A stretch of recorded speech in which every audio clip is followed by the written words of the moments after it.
to the republic for which it stands, one nation, under God, indivisible, with liberty and justice for all. Madam Clerk, would you please call the roll? Trustee Gray. Present. Trustee Caprio. Present. Trustee Rogers. Trustee Sweets. Present. Trustee Kazmino. Present. Trustee Backel. Present. Mayor Yukic. Present. Next, are there any amendments to the agenda?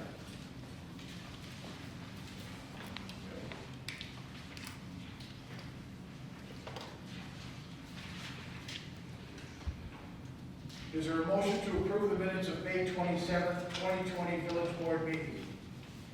So moved. Trustee Gray, I'll second. Trustee Sweets, any discussion? I would just like to apologize for the delay in the minutes. We had some technical difficulties with the computers, but we will have all the meetings up to date at the next meeting. Thank you very much.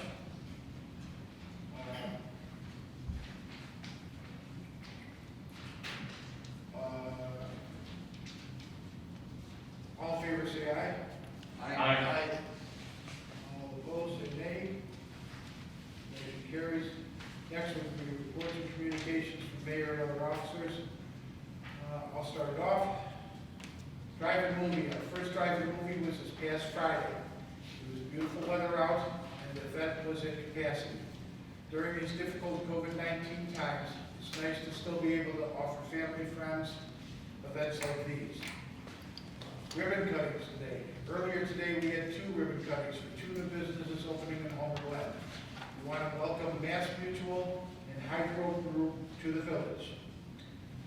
Third, 151st Street speed limit. Friendly reminder that the speed limit on 151st has been reduced to 35 miles per hour, so please slow down when driving on this road. Back to the ribbon cutting, this Hydro Group, if anyone's looking to make any kind of beer, vodka, tequila, this guy's got everything there. Very nice. We'll switch over to the trustees, and we'll start with Trustee Gray. Thank you, Mayor. Reporting on behalf of the Community Economic Development Committee, I'd just like to mention that our meeting, which was to be held yesterday, was canceled. In lieu of, we're having a CEB and stakeholders meeting on August 25th to go over the next phases of the branding project that we've been working on before it comes to the village board. So that is why we have canceled the last few CEB meetings, because we've been having the stakeholder meetings instead. And I'd also just like to welcome Mass Mutual and Hydro Group to the village and thank them for their investment in us. That concludes my report. Thank you, Trustee Gray. Trustee Backel? Thank you, Mayor.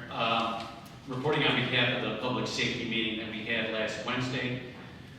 We discussed the Long Run Creek initiative that we're working on. We had a request from a few of the residents to extend the deadline of the mail-in responses from the residents impacted by Long Run Creek. The original deadline was August 8th. A motion was made to extend the deadline to September 1st. The motion was extended, and we have several residents that are helping to get the word out. We're going door to door to get additional residents involved. Thank you, Trustee Backel. Trustee Sweets? No report, Mayor. Trustee Caprio? No report, Mayor. Trustee Kazmino? No report, Mayor. Next would be the village clerk. Just a reminder, if you have a report that you're reporting for the day, I ask that you please submit your report immediately after the meeting or prior to the meeting, so I can put it in the minutes for the following meeting. And also, we are having some recording issues, so if you're going to speak, if you could speak clearly into the microphone so we can hear on the recording, it would be greatly appreciated. That's all. Thank you. Village attorney. No report, Your Honor. Lieutenant. No report, Your Honor. Thank you. Village manager. Actually, Your Honor, I do have just a quick report regarding the CARES money that's being allocated to the federal government, to the states and to the counties. Matt Walsh and I today participated on a webinar with the Will County officials as it relates to how they're going to begin to administer the CARES funds that are going to be coming through. The way Will County's going to be administering theirs is they are going to be allocated on a per capita basis to each community. That per capita dollar amount is $41.25, which means that we have a set aside that is about $1.1 million for Homer Glen, the village. That's a set aside that doesn't necessarily mean that we will get all that money, because we have to submit reimbursement requests through their process in order for it to get our money back. We have been tracking all of our expenses related to the COVID-19 pandemic since the beginning of March. The timeline for the eligible expenses are from March 1st to December 30th. So if we incur additional charges through the rest of this year, those are eligible for reimbursement as well. There are a couple things that are not eligible for reimbursement, and one of those things is lost revenue. So that is not an eligible reimbursement. But it was a very productive phone call. It gave a lot of good information. And we'll be working with the board in the coming days to come up with maybe some additional ideas and some additional things that related to COVID-19 that we can be working on behalf of the village and our community. Thank you. Next would be public comment.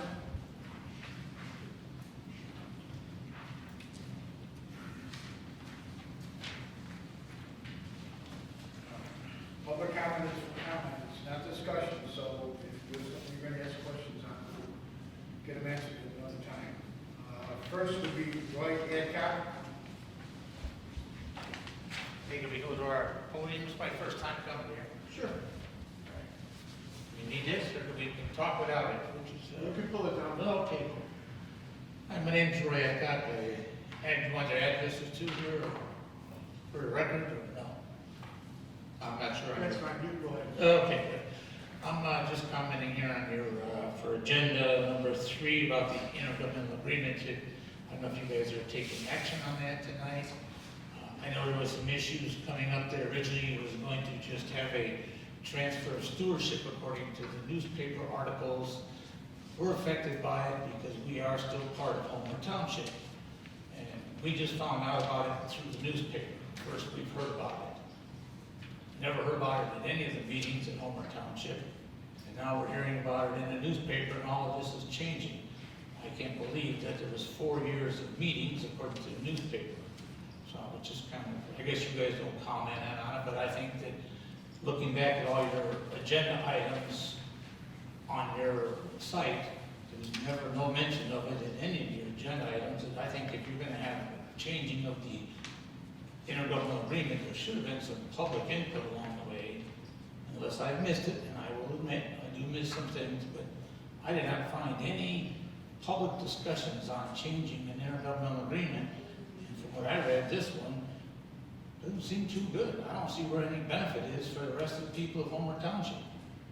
I mean, that's just my opinion on this. And I remember back when we became incorporated, everybody who's left out right now, the residents that are in Homer Glen said we were less desirable. And it looks like that's the same way it's happening now. So you guys just want everything without taking the rest into consideration for everybody else. So I think everybody should have had some public input and had the same opinion about it in Homer Township. Everybody needs to work together. I'm not saying anybody's good, bad, whatever. But we need some public input on these things instead of just coming in and going, we're going to change all this, we're going to take over the roads and let everybody else figure it out on their own. That's not good working together. I feel like we're dealing with our federal government, state governments. We're all this small community. We're all in this together. And there was never any public input on it. I just don't think that's a good way of doing things. That's just my opinion as a Homer Township resident for over 30 years. And all of a sudden, we just find out that we want to take over all the roads, the buildings, we want it all. Just like when we went for high school, so just my opinion on it. I think you guys should reconsider, this whole council should reconsider before amending an agreement that had no public input on it. So there you have it. Thank you, folks, for all your time. Thank you. Glen?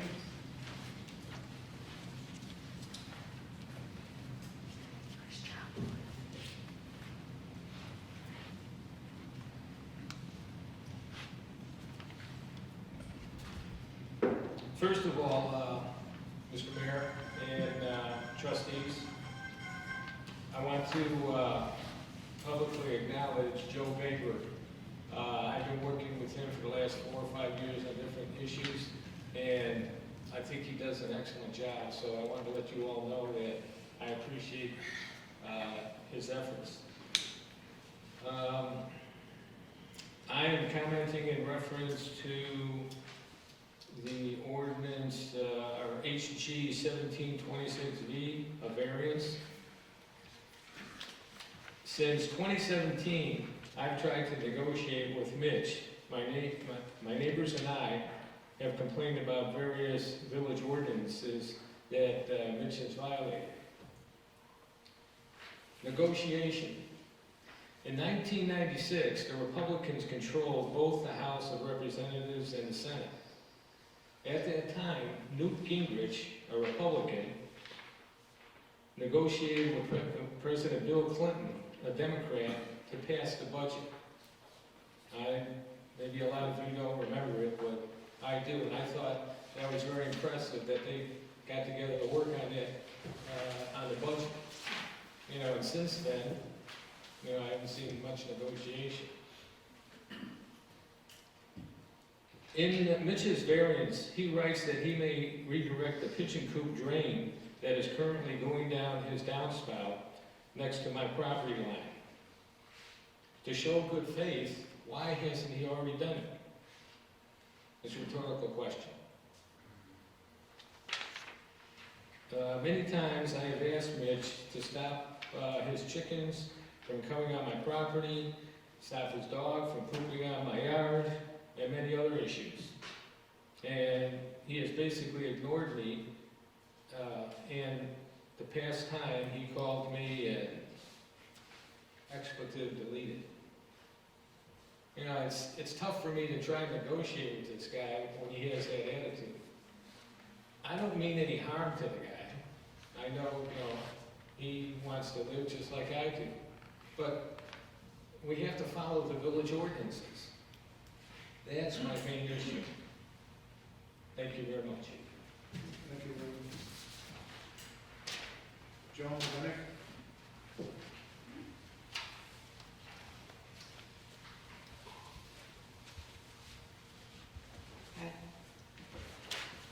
I live adjacent to Mitch as well, and so this is regarding ordinance HG 17260. And I thought that this ordinance back in November 16th of 2017 was resolved, and that he didn't comply with his required setback of the 3 feet or 3 inches or whatever it is, because this was only 2.68. And I thought it was resolved. So I'm a little confused as to why we're still revisiting it and why he's being allowed to disregard any of the zoning, building codes, or any of the commission or building departments enforcing them. So why do we have codes? I guess rhetorical question, because we're not asking questions. But why do we have these codes and ordinances if we're not going to follow them? Thank you. Tom Krzyzewski?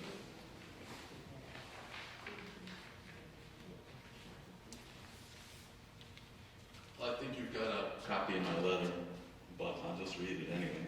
I'm asking why we are revisiting this issue. It was resolved unanimously 3 years ago when both the Plan Commission and the full Village Board agreed that the request for variance was caused by the petitioner not obtaining a permit to build a structure, not following the zoning and building codes, and therefore the problem was self-created. I believe those were your words.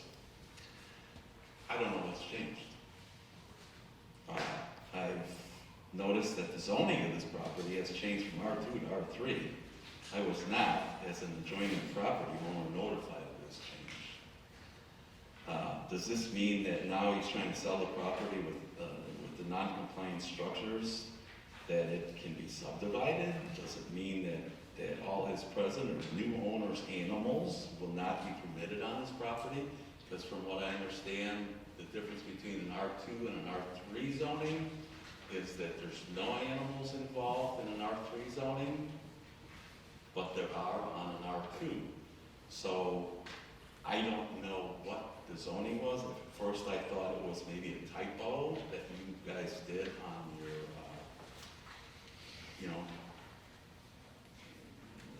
notice of the meeting.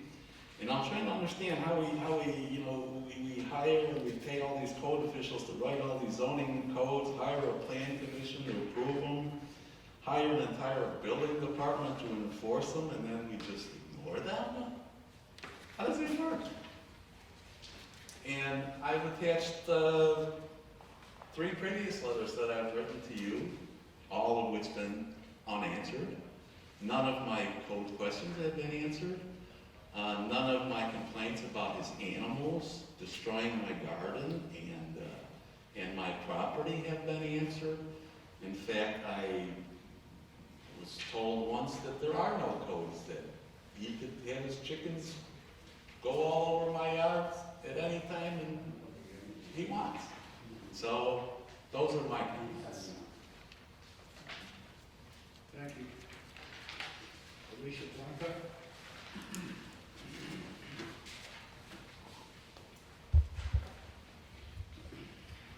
Good evening. Alicia Blanca. I'm Mitch Moff's attorney who filed the petition for variance. So perhaps I'd like to first just correct a few things so that there's no misunderstandings on the record.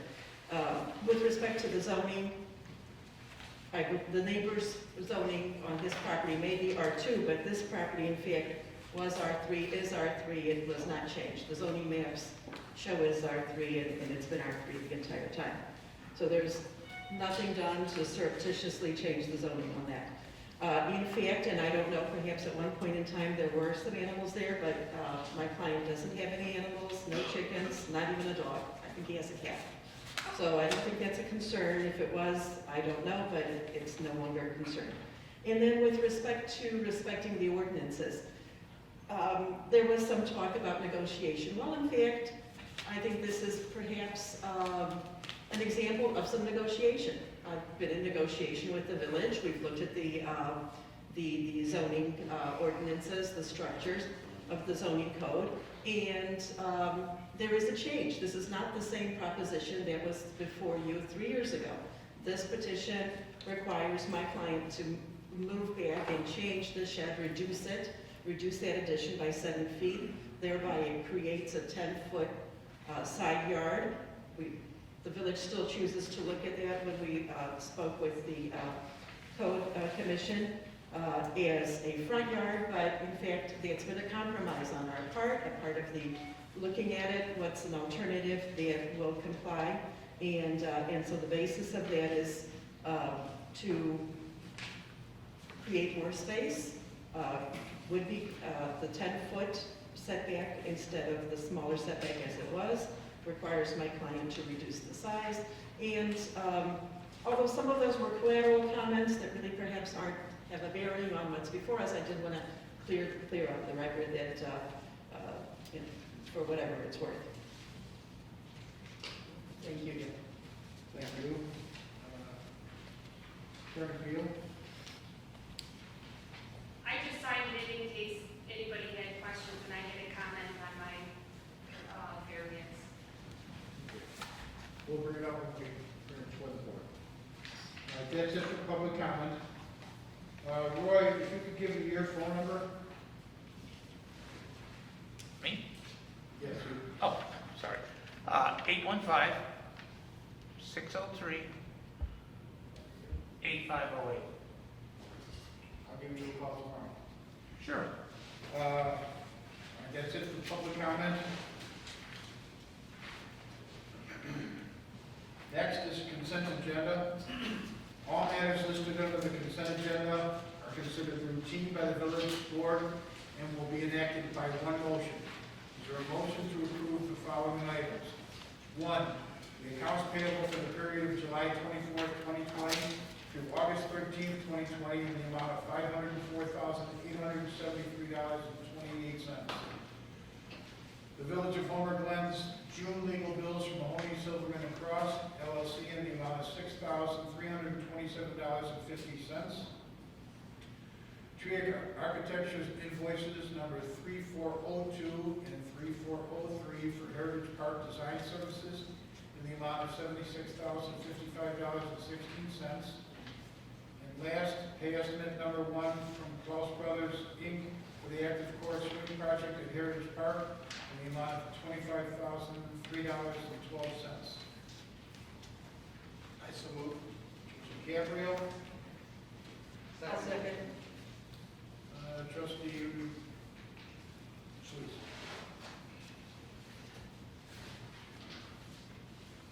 Any discussion?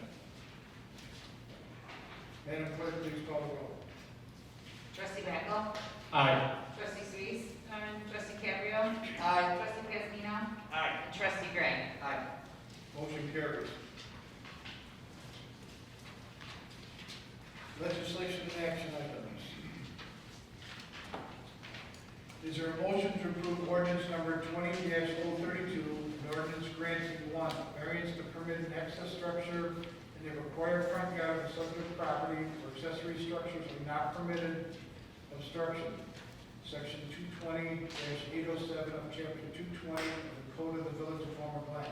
And 2, a variance to reduce the required front yard setback from this accessory structure located within a required front yard of residential property from 40 feet to 10 feet.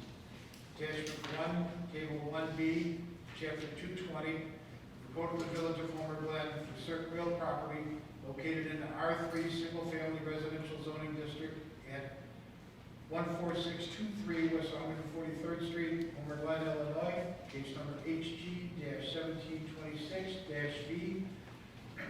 Roca, subject to the following conditions. A, following the removal of a non-compliant portion of the addition, the building must be repaired, restored to match the original garage in color and material. Following the removal of the non-compliant portion of the addition, ground shall be repaired, restored, seeded, and sodded to match the original conditions. Is there a motion? So moved. Mr. Gray? Mr. Cabrio? Discussion. Yes, Mayor, I'd like to, for the consideration of this motion, I think we also need to discuss when this is going to happen. We have to give them a deadline because this could drag on forever. So that's what I'd like to discuss with the board, putting down a deadline date for the removal of that portion to make it a 10-foot barrier. And I also have some questions for our building, Mr. Vader. In the letter by one of the residents that talked during public comment, it said, do we have an issue with the height of that structure, and any of that structure? Originally we did, and, reading the codes, like that thing is 28 feet tall or whatever. It's over 2 stories. That was the existing structure that was previously destroyed by fire, and was rebuilt, and was allowed to do so because of the factor that it burned. So that height was there prior to the village being a village, that was grandfathered in originally? And due to the fire, it was allowed. Without. No, the Wait. building was built in Sit down. 2005. Sit down. That was after the village was Be incorporated. quiet. We'll let you talk. I can't speak to what occurred in 2005, I wasn't here, so I don't know what process may have occurred then. The existing shed that he built illegally does meet our height requirement, which is 15 feet, average 15 feet. Okay. What other Chairman, questions? I'm sorry. No, go ahead. That's what I want. Trustee Suisse, what kind of timeline did you have in mind? Well, I just wanted to throw it out there because, and I don't know, maybe this is for our attorney too. If the property is for sale right now, do the conditions, what can we do, or what happens? Because people are not gonna buy it like this because there's issues with it on the property line. So how do you proceed with that? A couple items, and actually, I think, Council, if you want to step up to the podium as well, but I can address a few of these. The first issue is, Yes, sir. Sir. they'll give you your time to speak, and you need to be called on. You can't keep interrupting. You understand? Okay, thank you. If there, I just wanted to propose if we could, or. Yeah, I was gonna say, we've. We just propose a reasonable timeline, something like 30 to 45 days, and we have no objection to that, and to take care of it. But I want that as part of the, an amendment to the consideration for the motion to, I agree. 45 days, something, we have to have a concrete date. It's been too long already. That's right. Just to ease your mind, I'm willing to amend my motion after we go throughout the whole thing, but I'd rather get them all together. Yes. As others. And I would like to hear from our attorney, just to be said, if you there, clear up some of those things for us, so do you have anything to add? Thanks. I was gonna say 30 days is what had been discussed before. There is currently a court case that's pending. I believe the next court date is September 23rd. So I don't know if it would be done by that point. That's a little bit more than 30 days. If it would be done, that would be the date that we could dispose of the case. We would, at that point, take care of the litigation that's going on with it. As part of the litigation, we filed what's called a res pendens notice, again, recorded against the property, that says if there's anybody that looks at title, and anybody that's interested in purchasing the property, there's something recorded that the title company would show that says there's currently litigation pending regarding the property. Therefore, once the litigation is taken care of, we can file a release of that and take that off the property. But that would, to address your other concerns, if somebody's looking to buy the property, this is something that's gonna pop up, and they're gonna be put on notice that this is an issue, and it's gotta be resolved before they purchase the property. And if I may, it is our goal to resolve this before that court date in September, so that if that would, if it would be sought to be put into the ordinance, we're fine with that. We no objection to doing that. I mean, barring anything unforeseen, some sort of calamity, my client would intend to do it within 30 days. So you would be okay with us adding to the motion that would be September, or we could say September 30th to make it, whatever, September 23rd is okay. Obviously, it benefits him to get it done as quickly as possible, so Okay. he releases the lieutenant so that he can market the property without any fear of that falling through. So we don't have any problem with adding that deadline. I have a couple of other remarks that Trustee Sweet said we want. Do you have anything else? No, go ahead. I just want to make sure your client does understand the two conditions, the A and B, is that, he needs to take out the concrete pad that's underneath it, the portion that is being reduced. Okay. So, the second, the B bullet item says that, the ground needs to be replaced. Return to the original condition, the condition it was before the shed was built on top. Yeah, I understand that in the original condition, there was actually some sort of asphalt or stone there. It wasn't sodded, but if it's a condition that needs to be met, we can, The concrete needs to come out because it needs to be, Joe, is that correct?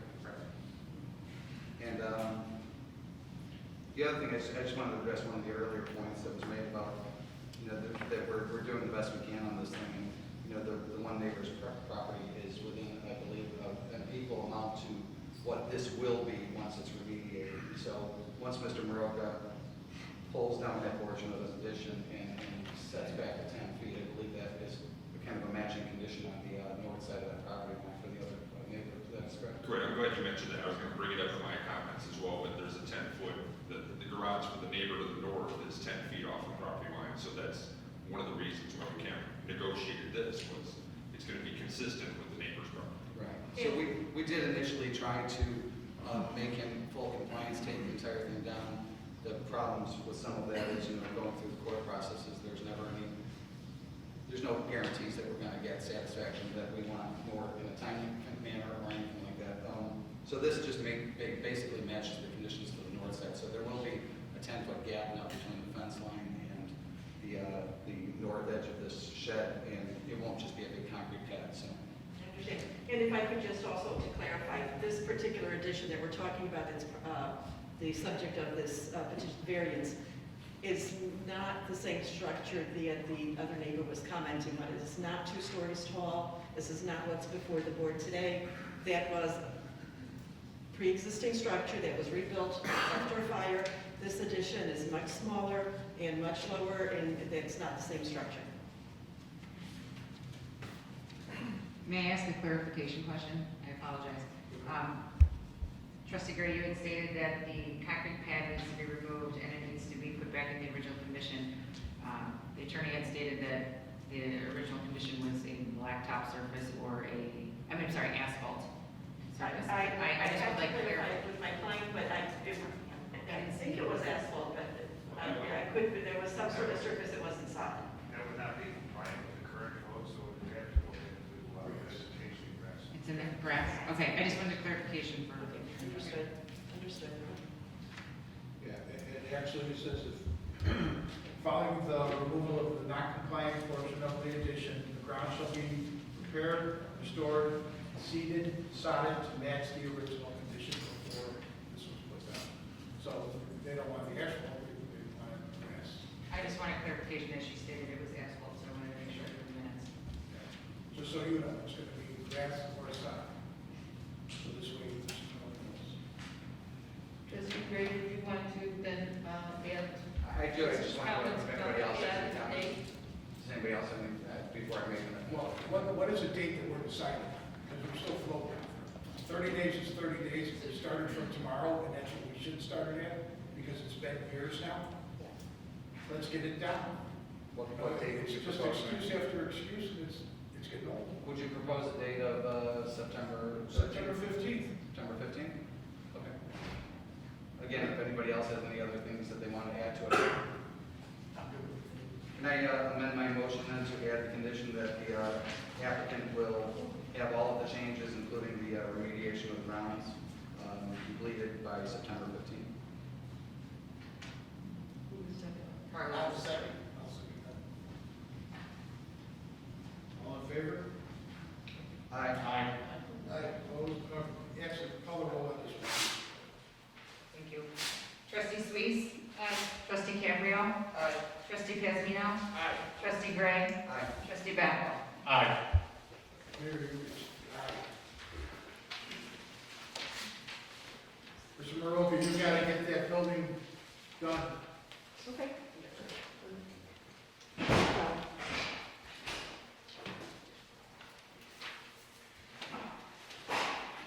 Thank you. Number 2, is there a motion to approve ordinance number 20-33, an ordinance approving a variance to permit an above-ground pool as an obstruction in the corner side yard for table 1B, chapter 220, of the Code of the Village of Homer Glen, for certain real property located in the R5 single-family residential zoning district at 13643 West Cedarby Drive, Homer Glen, Illinois, case number HG 2007-V. I so move. Second. Second was Ruben. Trustee Kazmino. Discussion.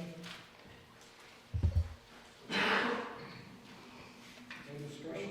Well, I was just gonna say, I don't usually give variances, but there's a lot of hardships. There's a lot of hardship evidence here. It was amazing, so I can see there's another spot to put that pool. I agree. So I guess that covers discussion. Madam Clerk, is there any other questions or comments? Madam Clerk, would you please call the roll? Trustee Cabrio? Aye. Trustee Kazmino? Aye. Trustee Gray? Aye. Trustee Backel? Aye. Trustee Suisse? Aye. Motion carries. Next, intergovernmental agreement between the Village of Homer Glen and the Homer Road. Is there a motion to approve an amended intergovernmental agreement, IGA, between the Village of Homer Glen and the Homer Road District? I'll second. Trustee Kazmino, trustee Kazmino. All right, discussion. Well, Mayor, I think this is so the residents and the public knows, this is just a change in the renewal period and the change in the date of termination by either party. Is that correct? Okay. Yes. I just wanted, so that they understand that this is the only thing that we're doing with this IGA right now is changing extending the date. Exactly, and I wanted to point that out as well, that previously, prior to now, the intergovernmental agreement that was in place called for, I believe it was a 60-day notice that said we could terminate 60-day notice either side, that's fine. What this ordinance does, and what we're doing here tonight is simply saying that it's got to take a year notice, so that way either side, if they decide to cancel the agreement, that's going to be, you've got to give a year's notice, so that way you can take the appropriate steps to address the outcome if you decide to cancel it. For example, if the road district decided to cancel the contract, the village would need to figure out how it's going to take care of the roads. So we want to make sure there was a sufficient amount of time to address it. That's the only thing that's happening with this amendment. So the gentleman that spoke earlier at public comment, I appreciate the concern, and I'm with you in terms of this needs to be discussed, and that's why we're bringing it up now. But this has nothing to do with the other items that you mentioned. This is just simply the term and the termination of the agreement. So. Yeah, I'd just like to mention, I think it's important to understand these intergovernmental agreements are helpful for everybody involved, because we gotta participate together collaboratively, and I think we've been trying to do these for years, and ever since I've been originally on the board, with the township, with the road district, ourselves. So I think it's total intergovernmental cooperation, so, although I understand what you had said about not being notified and things of that nature, but it really is a clerical minor change in my mind. And this is a work in progress. Nothing's written in stone, nothing's been voted on, there's nothing on it except discussion. Because what we're worried about is depending on how everything works out, who's gonna run it? So I don't want to take a chance of our village or the township not having anyone to do the snow plowing, work on the trees, do the streets if they crack. We're not eliminating anything. So even in our discussion, we've already had the township added to it, so it's nothing that you have to worry about. We are definitely looking out for your best interest.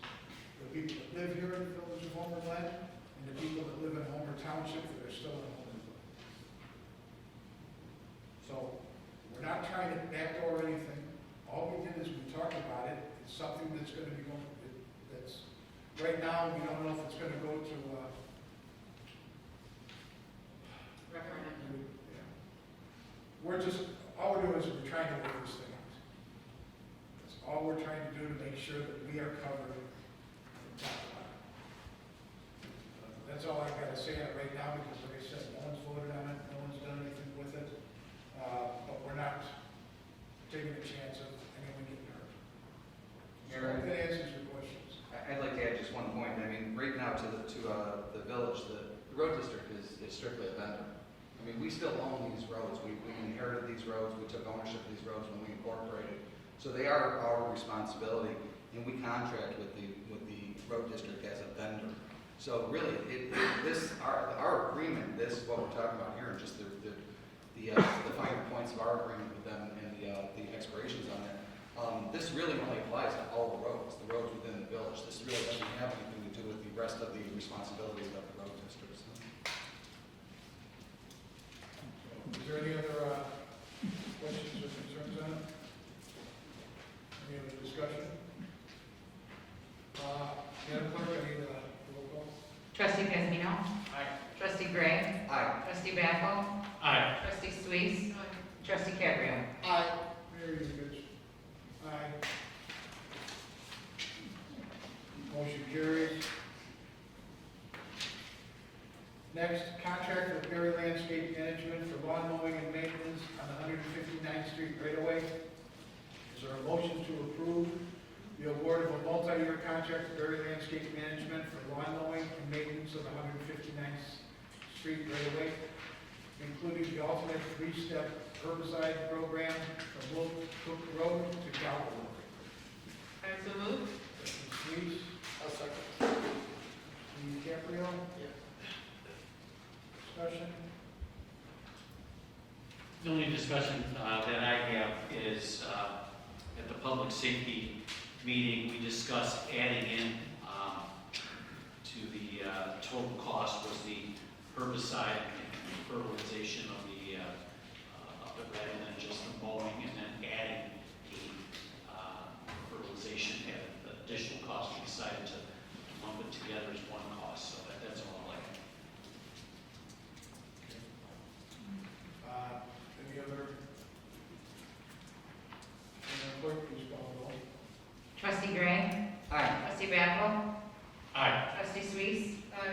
DiCaprio. Aye. Trustee Pedro. Motion carries. Number 5, approval of the installation of temporary traffic calming devices, speed bumps on Heritage Circle. That's so moved. Gabriel, I'll second. Campbell. Discussion. Only that we went through this at Public Services and Safety. We had talked about, I know this has been talked about in the past. I think it's absolutely necessary to have them on what we call this ring road. It's a dedicated road of the village. It's imperative. I walk this trail. I know Trustee Gray walks this trail. I know Trustee Backel is also out here frequently. And I've seen not only staff, but constituents, residents of the community, people don't pay attention when they drive. And it's important to slow that traffic down a little bit around this circle so everyone can survive. I think it's an important step. I think it's a great step, especially with construction that'll be happening in the future here, and things of that nature. They're temporary, they're removable, and I fully support installing them here. I have a question.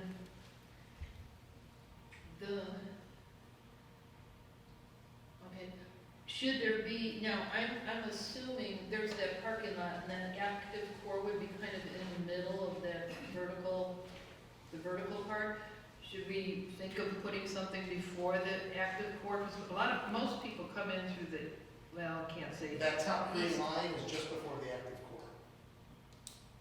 So you were at, where that circular, half moon, compass looking drive. Well, but it's before or after, depending on if you're coming or going. Yeah. But it's not going to be in the active core area. No, and the only reason we have refrained from putting anything right at, so if you're going, what is that, northeast, we refrain from putting anything in the back area there because we are going to be at some point doing some construction back there with a cul-de-sac road. Correct. That would be a fourth one that we would put. John Robinson, I don't know if he's here tonight, but he would be, no, he's here tonight. John can sort of give an idea if you want, if you don't mind speaking, about why we had planned on just these 3 at this point.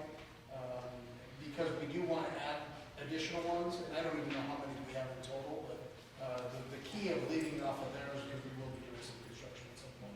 It may not happen this year. But that construction is probably not gonna happen this year, so why aren't we putting one more in there to slow it down? Like if you're coming out from the east and you're flying through, because there's a lot of movement, like where I guess we could, John. you know, where the tennis courts are and the volleyball. Yeah, no, I Before you understand get what to you're that saying. point, because there's a lot of traffic in and out of there. Understand. There's still probably most of the cars are parked right Yeah, so John, she's talking to this area. Okay, the reason we put the 3 where they are is because those are where the main crosswalks are. Oh, that's right. The one that's in the upper left of the picture that's where the employees park. And we've had several close calls with employees coming out of their cars and walking across. The other, the one to the upper right is marked, that's where the sidewalk switches from the one side of the road to the other side of the road, so there's a lot of people crossing there.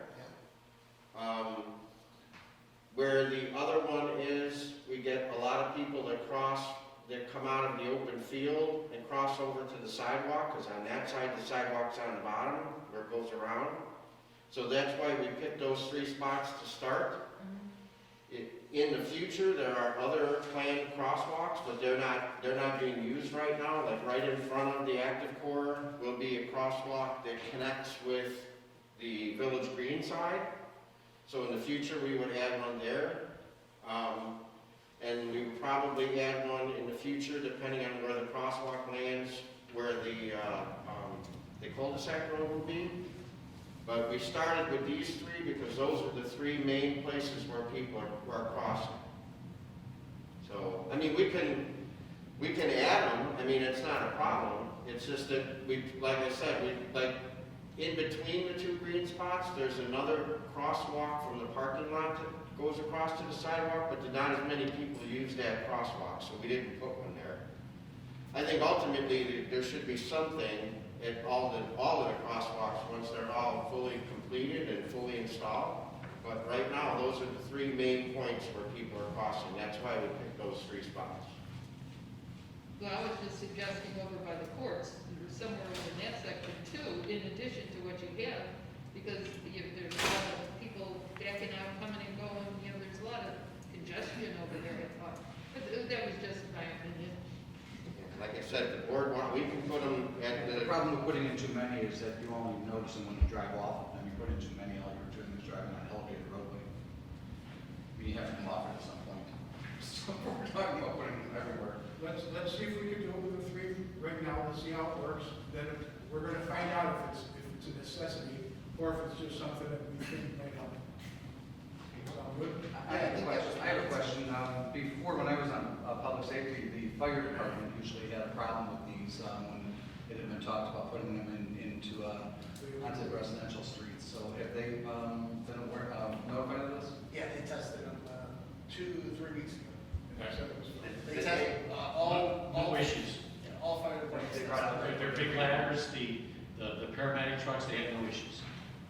And they're the day of the first responder lunch, we took everybody from lunch and paraded them over. We even drove lawnmowers over them to make sure they were clear, because they're like 1.5 inches tall, so it's not like. Well, I know that in the past they kind of put up barriers to that. Yeah, we wanted to make sure we had the support of the chief and deputy chiefs as well as the other districts. Excellent. And so, everybody in the district has tested it. I think they did ambulatory tests along with fire tests. So I think we did everything. You even did the EMA trucks, didn't you? No, we drove all of our parks equipment over them, all of the different mowers, and made sure that everything was gonna clear, everything it would be fine, so we did. EMA trucks are very similar to the fire department trucks, we don't have anything that's, that's very low to the ground, so. And we only watched them up. Well, I don't. Thanks, All right. Jeff. Yeah, thank you, John. Is there any other questions or concerns? No, it sounds like they've addressed everything at the public safety, so that's excellent. Okay, Madam Clerk, would you please call the roll? Trustee Bagel? Aye. Trustee Suisse? Aye. Trustee Cabrio? Aye. Trustee Pedalino? Aye. Trustee Gray? Aye. Mayor Yukich? Aye. All right, next, is there a motion to approve extension of rules and regulations for outdoor dining for restaurants to be in effect through December 1st, 2020? So moved. Trustee Gray, I second. trustee Pedalino, Carlos. trustee Campbell. Yeah, sorry. I don't even know. Discussion. Mayor, I'd just like to say, I think this is a great thing that we're doing here. It's a continuation of all the different avenues that we've been using to expand, like what can happen for the businesses in the village, given the current economic conditions. Between the extension of our outdoor dining, the additional signage allowance, the no interest loans, the deferred licensing fees, the additional exposure that the village has been giving a lot of businesses and services in the village on our website and social media. I think this is a great thing because it also ropes in Havana Cigar, which is kind of similar to what we did for some of the yoga studios. I know, I think Refresh in particular, allowing them to use the park to use the area. So it's a creative way to address some of these things, and I applaud everybody involved with it. I agree. Any other comments on it? Or concerns? I don't think you're going to want outdoor December 1st. No, probably not. Maybe a lot of hot chocolate. Well, let's see what happens. Madam Clerk, could you please call the roll? Trustee Suisse? Trustee Cabrio? Aye. Trustee Pedalino? Aye. Trustee Gray? Aye. Trustee Bagel? Aye. Motion carries. Next is a workshop, presentation and discussion of proposed sewer and water tap-on fees and impact fees.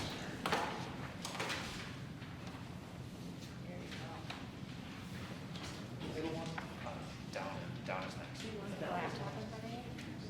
Yeah, probably. You want to switch? Give it 2 seconds.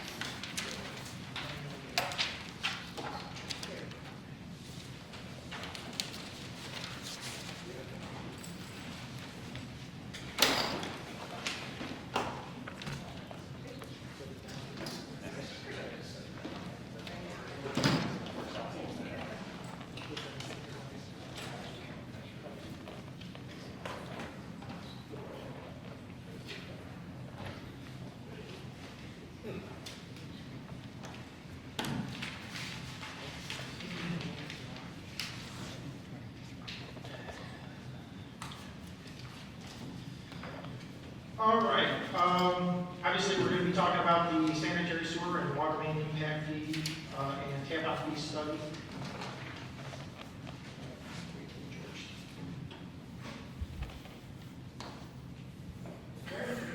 Oh. All right, so. Exciting stuff.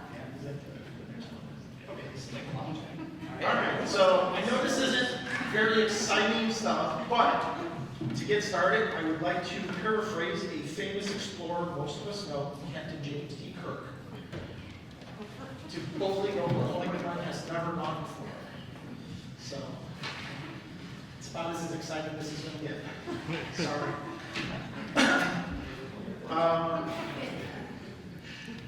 So, Glen is growing and expanding into new frontiers. And although sewer and water may not seem too exciting, it is a very exciting time for Glen. We have constructed our first utilities and are now becoming a utility provider. So now that Glen has constructed its very first sewer and water lines, what's next? So the next step is to determine what fees will be needed to be implemented for new developments to connect to our new sewer and water lines. So there are basically two components to the sewer and water fees that the village will be looking at for both the 159th Street water main and the Fenwick Creek sanitary sewer, and any future sewer and water lines or water infrastructure owned by the village. These are impact fees and tap-out fees. So the impact fees are designed to recapture or recover all or a portion of the cost for the materials, labor, for constructing the new infrastructure and or connecting a customer to the nearest wastewater or drinking water system. So basically, we're looking to recapture those construction costs for the actual infrastructure that was put into the ground. The tap-on fees in general are typically associated with developing or increasing the capacity of the system to accommodate future customers and demand on the sewer and water systems, as well as potential repairs, maintenance, and upgrades to the existing system. So the Fenwick Creek sanitary sewer and the 159th Street water main, the construction costs. So the overall cost for the Fenwick Creek sanitary sewer, including easements, forest reserve costs, and actual construction costs, this was $4,231,253.67. The overall cost for the construction of the 159th Street water main was $1,460,877.95. So this is the service area for the Fenwick Creek sanitary sewer. Basically, the red boundary is the area that's within. Everything within that area is designed and is capable of being connected to that sanitary sewer, so it's sized basically for that area. Now there's of course existing subdivisions in that boundary that are already either tied to Illinois American, which includes Glenview Walk and Cedar Brook. There's also several subdivisions that are on well and septic. And then of course there's the green area there is Forest Reserve District property. So just to give you an idea, the remaining portions or the remaining properties are basically either the farm properties, undeveloped properties. Most of them are undeveloped. There are some with just like a single home on a large property. So there are various options and methods that can be used to determine sanitary sewer impact fees. So what we're looking at right now is basically an area-based fee option. So as I mentioned earlier, the cost of the Fenwick Creek sanitary sewer is roughly about $4.2 billion.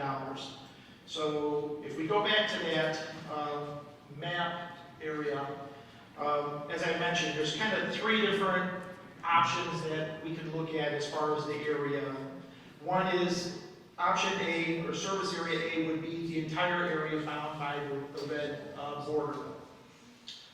Service area B would be that whole area minus the green, the forest preserve properties. And then area C would be that red bounded area, again, minus the forest preserve, but also minus those existing subdivisions that are highlighted in yellow. So if we go back to those calculations, it's just kind of a pretty simple, taking the construction cost, the 4.2 million, dividing it by the area of each of the service areas, and that comes up with basically a breakdown of, for each of those three areas, a per acre cost of what it would cost, or a reimbursement cost for the construction of the sanitary sewers. So for area A, which has a total area of 1,269 acres, dividing that into the cost of the construction of the sanitary sewer, it ends up at a per acre cost of $3,333.32 per acre. Area B, since we would be, that service area was deducting the forest preserve property, so of course the service area is reduced, or the recapturable service area is reduced. So now that's 987 acres basically, and so of course the cost is going to increase a little bit, which now it's $4,285. And then service area C, as I mentioned, that's that red bounded area minus the forest preserve and minus the existing subdivisions. So that ends up being about 676 acres recapturable, and so that per acre cost would then be $6,260 approximately. So there's a second option that can be used to determine the impact fees, and this method is based on what's called population equivalence, or PE. So basically, where one PE is equal to one person using 100 gallons per person per day of water, and then obviously they're generating the same amount of waste. So the Finney Creek Sanitary Sewer was designed with a population equivalent capacity of 7,090. So basically, the capacity of the daily capacity is 709,000 gallons per day that has a capacity to flow. So this really comes down to being an equivalent of approximately 2,025 homes that it can actually handle. So again, if we look at the total cost of the Finney Creek Sanitary Sewer, the 4.2 million cost, divided by that capacity of 7,090, basically we end up with a per PE cost of $597 basically, average. So there's some additional things to consider when we're looking at these. In discussions with our planning and zoning department, it was determined kind of that the R3 zoning is kind of considered as the average to middle zoning district. So the R3 zoning district would typically accommodate approximately 1.5 homes per acre after deducting the land used for roads, open space, stormwater management, those sorts of things. So this ultimately equates to approximately a PE of 5.25 population equivalent per acre. So the board may choose to implement a modified impact fee structure whereby an additional fee is added for the heavier demand developments. So basically, if we assume that everybody's kind of at that R3, that middle of the road zoning, they could potentially pay the area-based impact fee. However, if they're going to be having a heavier usage of development, then that additional population equivalent that they're going to be using above and beyond that R3 typical zoning, they would end up paying that $597 per additional population equivalent. So basically what they're doing is they're paying for the additional capacity that they're taking away from the sanitary sewer. So, so again, this is something that the board can decide, ultimately, if they want to go just to an area base, if they want to go with a usage base, or there's combinations that they can choose as well. So getting back then now to the water impact fee. So as with the sanitary sewer impact fees, there are several options or methodology that can be used to determine the water impact fees. Again, one option is to base the fees off of a linear frontage of the property along the water main. However, the way that the property is laid out, this would ultimately, I'll put the map up here. So the area in red is the service area for the 159th Street water main. So you can see if we just went with kind of those properties that fronted the water main, you've got some properties that kind of are hidden in the back there that they're actually not fronting the water main. So the linear frontage calculation method could potentially leave out some properties off of that calculation. So a second option is based again on the per acre cost for those properties fronting 159th Street or having indirect frontage to 159th Street. So if we look at the service area based cost or impact fee option, the cost for the 159th Street water main was roughly about $1.4 million.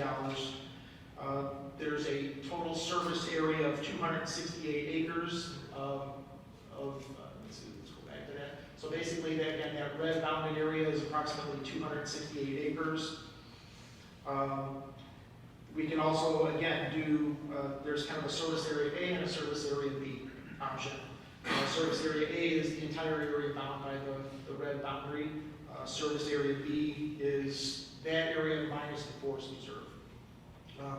And just one of the reasons we were looking at those options is because the forest reserve property is most likely not going to develop in the future. It's going to remain forest reserve property, so there's going to be very limited usage coming off of that property. So those are some of the reasons why we were looking at that. And of course, the existing subdivisions, going back to the sanitary sewer, they're already serviced by sewer, either well and septic or by American and other means. So, like I said, we're just giving the what ifs. If we included those and if we deducted those, what these costs would be.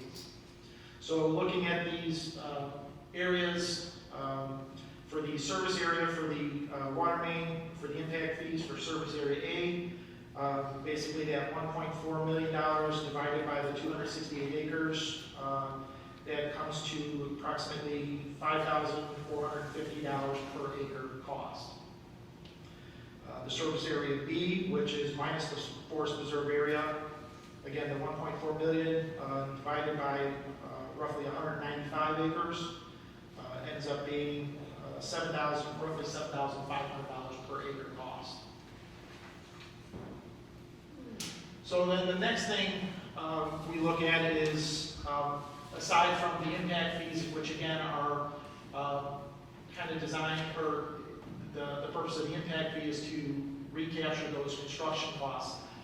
Now we're looking at the tap-on fees. And the tap-on fees, again, are typically associated with developing or increasing the capacity of the sewer and water systems to accommodate future customers and demand, as well as account for potential repairs, maintenance, upgrades, such as new water mains, fire hydrants, water towers, lift stations, force mains, and sewer lines. So what we did in order to determine how we were going to approach the tap-on fees, for what we did was we looked at potential future sewer expansions or upgrades for the sanitary sewer portion of that. We looked at the comp plan, we're looking to upgrade that, and as part of that, there's different service areas throughout the village that are unserved. There's no sanitary sewer, no water in those areas. So we're looking at those areas as to what it would cost to potentially bring sewer water to those areas, service those areas. And that and then upgrades to the existing systems that we currently have is pretty much how we determined the tap-on fees for the sanitary sewer. So, looking at those, we're looking at the sewer extension to the intersection of 143rd Street and Lamont Road is one of those future expansion projects. The next one would be sewer extension to the intersection of Cedar Road and Bruce Road.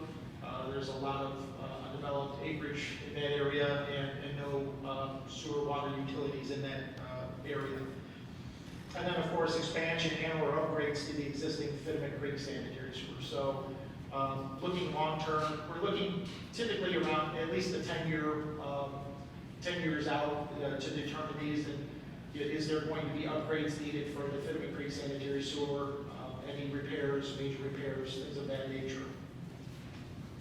So, what we did then to determine those tap-on fees is we looked at those projects, kind of determined what the service area for those projects were, and then once we had a service area, we came up with a population equivalent of what ultimately what the service requirements for that acreage would be, and then kind of developed an estimated cost of what those improvements would be. So for the Fittiman Creek sanitary sewer, we already know, we've got a service area, we've got a population equivalent, but what we were trying to estimate is what the future costs would be for any expansions, things of that nature. So we've estimated approximately at this point about $1 million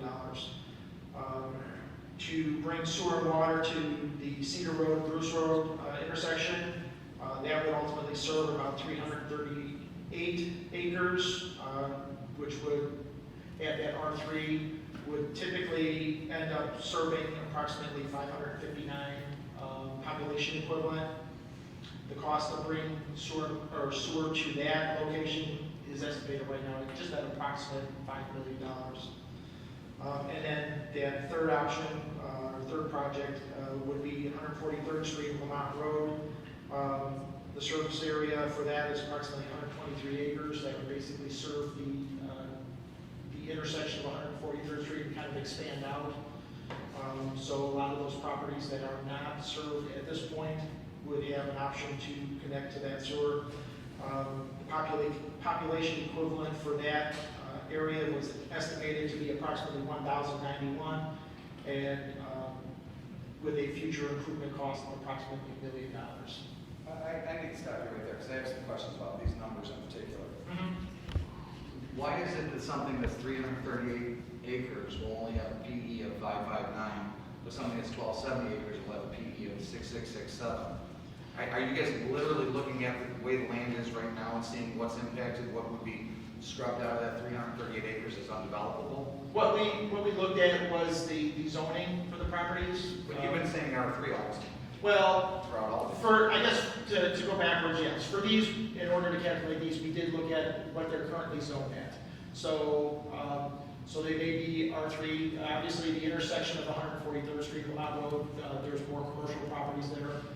Currently, the area at Bruce Road and Cedar Road, those are all residentially zoned properties, so the population equivalent is going to be less for those areas. So C zoning is going to have a higher PE, Correct. even though it's not residential. Typically, yes. We're no longer like looking at a house structure saying that's 5 bottoms. We're looking at a commercial structure, and that's why why these numbers don't correlate. Correct. And what I did is I sat down with our zoning department and kind of, we looked at these areas, looked, like I said, what they were currently zoned at, what could potentially fit on those, what's the typical population equivalent for that zoning, and that's where we came up with these estimated numbers. And then we also looked at, to determine the estimated costs, we looked at the current projects that we've done, such as the Fittiman Creek sanitary sewer, and then later on when we look at the water main, we looked at our 159th Street water main project.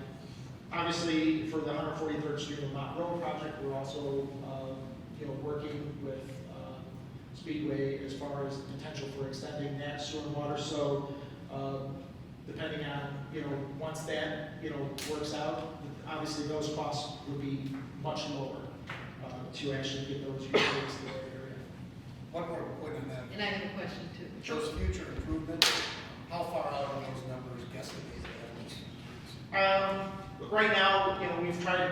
like I said, we're trying to, look at the 5 to 10 year, kind of, out to see, what areas we could provide services to within that time frame. And with these fees, there's going to be, over time, there's going to be a constant look at these and reevaluation of, do we need to change these, do we need to modify them, do we need to build other projects? Correct. I have a question, Mike.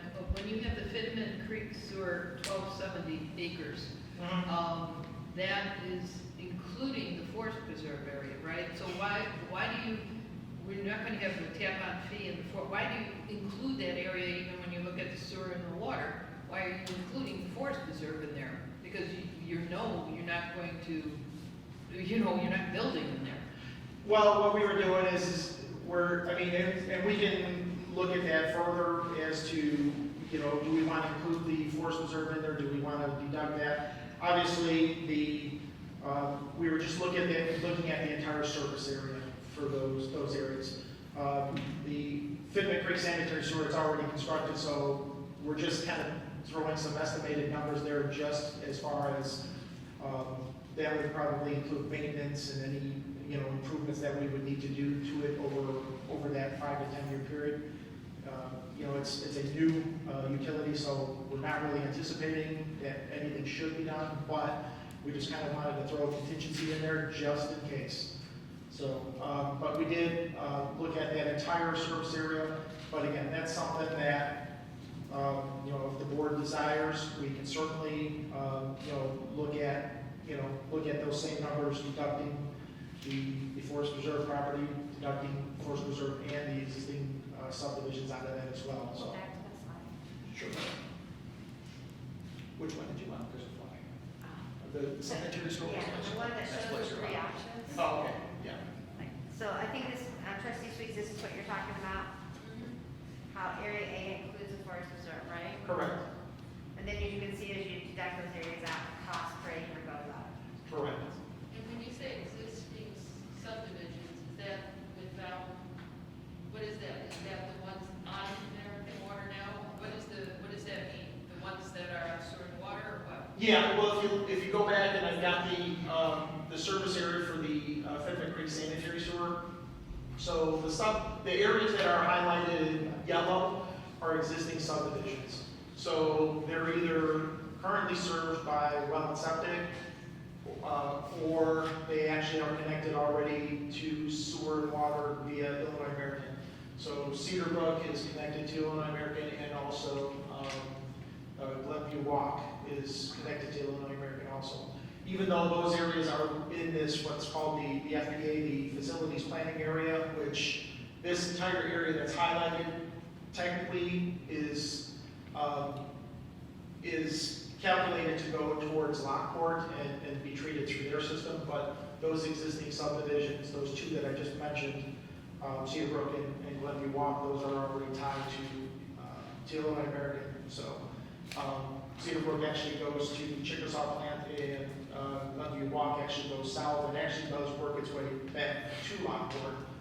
But obviously, we would not be including those providing any kind of sewer system. But theoretically, over time, Glenview Walk, actually both of those subdivisions, Glenview Walk and Cedar Brook, do have lift stations. So technically, this sewer could ultimately handle those 2 subdivisions if they were to connect onto our system. You could theoretically eliminate both of those lift stations in the future if it became necessary, and they could again tie into our sanitary sewer.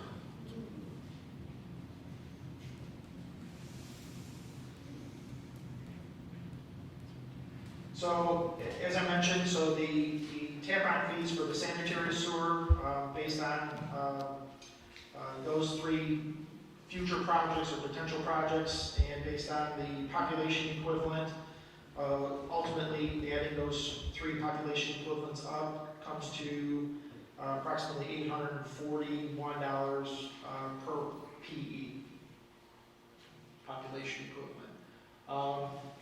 And as I mentioned, so now looking at the potential future water expansion or upgrade projects. Again, we would be looking at that same intersection of 143rd Street and Lamont Road. Obviously, if we're going to be extending sanitary sewer to that area, we would certainly want to extend water main. And potentially working with Speedway, those would be done at the same time. And then again, the next one, water main extension to the intersection of Cedar Road and Bruce Road. Again, we would want to, at the same time as we would be putting in a sanitary sewer, we would look to put in water main to service that area as well too. And then also there's some contingency costs thrown in there for expansion and or upgrades to the 159th Street water main that was just constructed. So looking at the tap-on fees for the water, so again, we looked at those population equivalents for those three areas based on the water, came up with the total population equivalent, and you'll notice that the population equivalent for the 159th Street water main does differ than the Fitman Creek sanitary sewer because it does have a much smaller service area. So obviously that population equivalent number is going to be less as well too. So based on the area, and then like I said, we worked with planning and zoning to come up with those population equivalent numbers, and then we've estimated some costs to do these three projects. So basically, the 59th Street water main, again, we've put approximately $1 million in there for any future expansions, extensions, replacement of valves, things of that nature, hydrants, to run water for the Cedar Road and Bruce Road intersection. The estimated cost is approximately $2.5 million. And then the cost to extend water main for the 143rd Street Lamont Road intersection is approximately $500,000. So that came to a total cost of $4 million. Dividing that by the population equivalent, we came to a per population equivalent cost of approximately $1,308.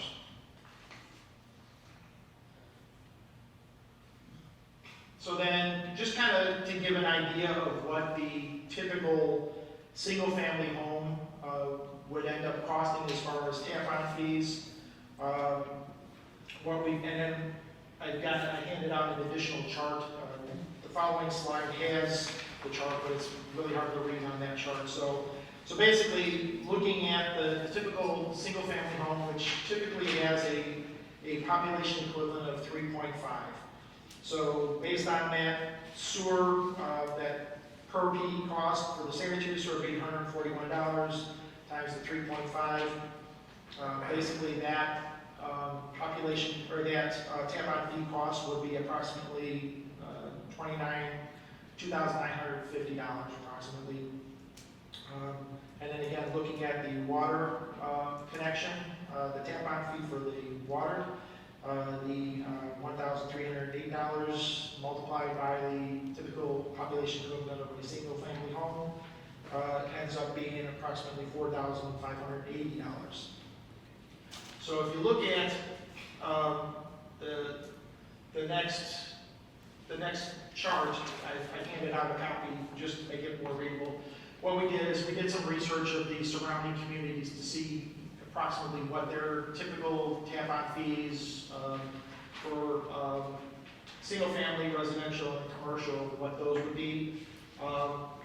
So I kind of highlighted on the attached sheet the single-family costs. So you look at Lockport, based on, for a single-family, for sewer and water, you're looking at approximately $6,000 connection fees. Mokina, for sewer and water, you're looking at approximately $11,800 for tap-on fees. New Lenox, $13,248. Bolingbrook, they only have a sewer tap-on fee because the water main in Bolingbrook is owned by Illinois American. So just their sanitary sewer tap-on fee is $12,000. And then Orland Park, $5,700, that's for a 1-inch water meter, or basically connection, and talking to our building department. Typically, the water services are 1 inch and up is what we're seeing, so what we've done is this is just for the 1 inch. Oftentimes, like I said, they kind of range from 1 inch and go up to either 1 1/4 or 1 1/2. But just for these purposes, what we wanted to do is just show the typical 1 inch connection. So based on Orland Park Street, that's about $5,700. Lamont, $5,000 for the sewer and water connections. Plainfield is about $7,500. And then Romeoville, they only had the information we could find was for the 3/4 inch residential service connection was $1,000. So just taking an average of all of these communities to see where they're at as far as the actual tap-on fees for sewer and water. The average for those communities came to approximately $7,783 for the typical 1 inch service. When you added up the tap-on fees that we've basically come up with and just kind of estimated at this point, we're at $7,525. So we're pretty much right in the middle of our surrounding communities as far as tap-on fees. But one thing to remember, these are only the tap-on fees. This does not include the impact fees, which are those recapture fees. So there are some things to consider. Homer Glen is very unique in that we do not currently own the wastewater treatment facilities. Thus, treatment plant upgrades and expansions are not figured into these costs at this time. So again, we are very unique, and those are costs that possibly down the road that we may have to look at, but at this point, that's something that we don't have to address directly. The tap-on fees, as well as to some extent, the impact fees will need to be reviewed and possibly revised periodically to make sure that we're collecting sufficient funds for future repairs, upgrades, and expansions. The impact fees are specific to certain geographical areas and will typically vary based on these areas. So the impact fees, which are, again, those recapture fees, are going to differ throughout the community. So for the Findlay Creek sanitary sewer, we will have a certain impact fee for those customers that would potentially connect to that. For the sanitary sewer that would potentially run to the Cedar Road and Bruce Road intersection, those impact fees are going to be different. So the impact fees will be different for the geographical area, but the tap-on fees for the most part will stay consistent throughout the entire village for anybody that would be connecting to the village's utilities. And then also, when we were working with the budget for this current budget, we did work with John Sawyer to create a water management fund as part of our current budget for the tap-on fees. And all of those tap-on fees that are eventually collected, those should go directly into that water management fund and should only be used for sewer and water purposes. So, if there's any questions.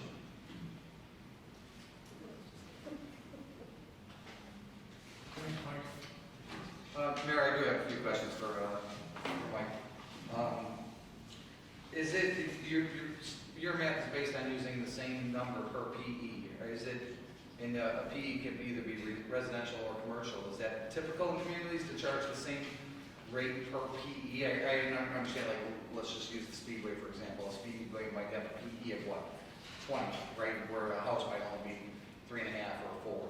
Correct. I mean, they typically, there's ways to calculate it based on fixtures, based on, equipment in the, that's included in the structure. Typically, for different businesses, different types of businesses, a hotel or motel will have a certain population equivalent for, based on the number of rooms. a gas station will have a certain population equivalent, a car wash will have a certain population equivalent, so each one of those will add up, kind of on top of each other. So a gas station with a convenience store will have a different population equivalent than just a gas station.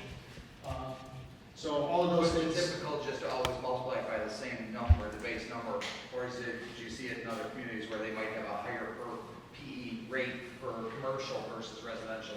It's kind of that standard population equivalent is, kind of across the board, is 100 gallons per person per day is pretty much a standard number. So you just meter it out by saying commercial is gonna have a heavier use, so they'll have more PEs per. Correct, and again, you look at like even for a single family home, I mean, typically it's like I said, a single family home is typically rated at 3.5. When you actually look at the size, everything will be based on fixtures, washer, how many bathrooms, how many sinks, things of that nature, but it still is estimated like an apartment or whatever would be has a certain population equivalent. A single family home has a certain population equivalent. A studio has a certain population equivalent. So there are kind of, like I said, it's kind of like a rule of thumb of what each one kind of. So what you're actually looking at is the amount of water being used by that facility or that business. Right, and that breaks down in the whole development plan, right? So however much of it can be multifamily versus single family versus commercial. And in doing So we that, see something like a PUD or these mixed-use developments, you guys are measuring all of that out, right? You're doing all of those matrices ahead of time and saying commercial's gonna be this, the multifamily's that. That's not required as part of plan review. Usually we get the amount of figures and have their engineers calculate their water usage and give us a P number. So anytime we see any developments going forward in this particular area, we're gonna start seeing some of these things, is that correct? Correct. And all of these are calculated into the size of the sanitary sewer. Like I said, that capacity, which is for this sewer has a population equivalent of 7,090. And that's all based on, when you apply for the EPA permits for these, they have kind of a specific, there's kind of specific numbers where, the solids, certain things. Based on that, this is what your population equivalent number will. Right, and getting to that was one of my questions was, that 7,090 population number, that's not necessarily bodies. No. We're not gonna stuff a fourth of our current population into, 1,200 acres. And then you're saying, like you said, the 7-Eleven or the Speedway or something, is going to eat some of that population equivalent up. Correct. So the commercial is going to weigh into that also, and thereby diminish that number, right? Correct, and again, the different uses of commercial are going to have different population equivalents. And just, that is the average capacity. So as far as peak capacity, that sewer does have a larger peak capacity. So of course, at certain times, there's going to be higher flows than that, but that's the average daily flow that sewer is designed for is that 7,090 population. I do have other questions, I'll email them to Mike, but I would also ask, can you share that PowerPoint with us? Sure, oh, definitely.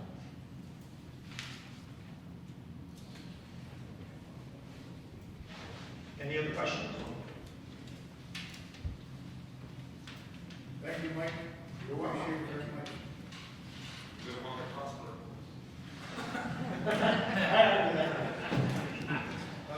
Old business, is there any old business? Yes, I have some old business. I got phone calls last week, about the speeding on 159, or Cedar Road. They had the lights up there. Before, when they put the stop sign up there, they had lights up there too. We took the lights down, people were pulling the stop signs. So I'd like to see if next meeting, if you could just bring it up to the board, see if they can put the lights back up. Cedar Road one?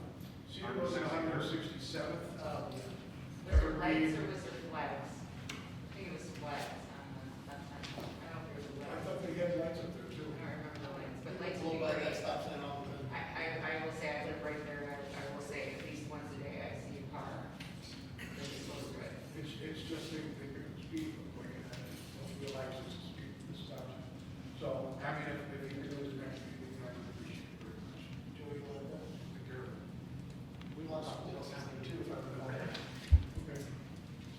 there any new business? Next is executive session. Is there a motion to go into executive session for the purposes of discussing purchase of or sale of real property? 5 ILCS 122C5 and potential pending litigation.